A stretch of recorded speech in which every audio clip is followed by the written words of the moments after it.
Celebrity పేరు, ఒక photo, ఒక ఏఐ వీడియో లేదా ఒక మీమ్ ఇవన్నీ యూజ్ చేయాలంటే పర్మిషన్ అవసరమా?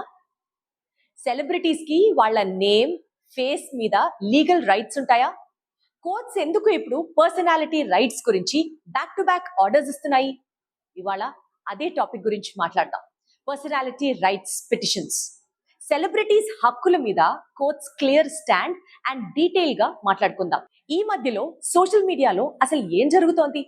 ఏఐ యూజ్ చేసి సెలబ్రిటీస్ ఫేసెస్ తో వీడియోస్, వాళ్ళ పేర్లతో ads, websites, fake news, memes, అసలు పర్మిషన్ లేకుండా మెర్చండైజ్, డీప్ ఫేక్ కంటెంట్ ఇవన్నీ చూస్తే ఫన్లా అనిపించవచ్చు.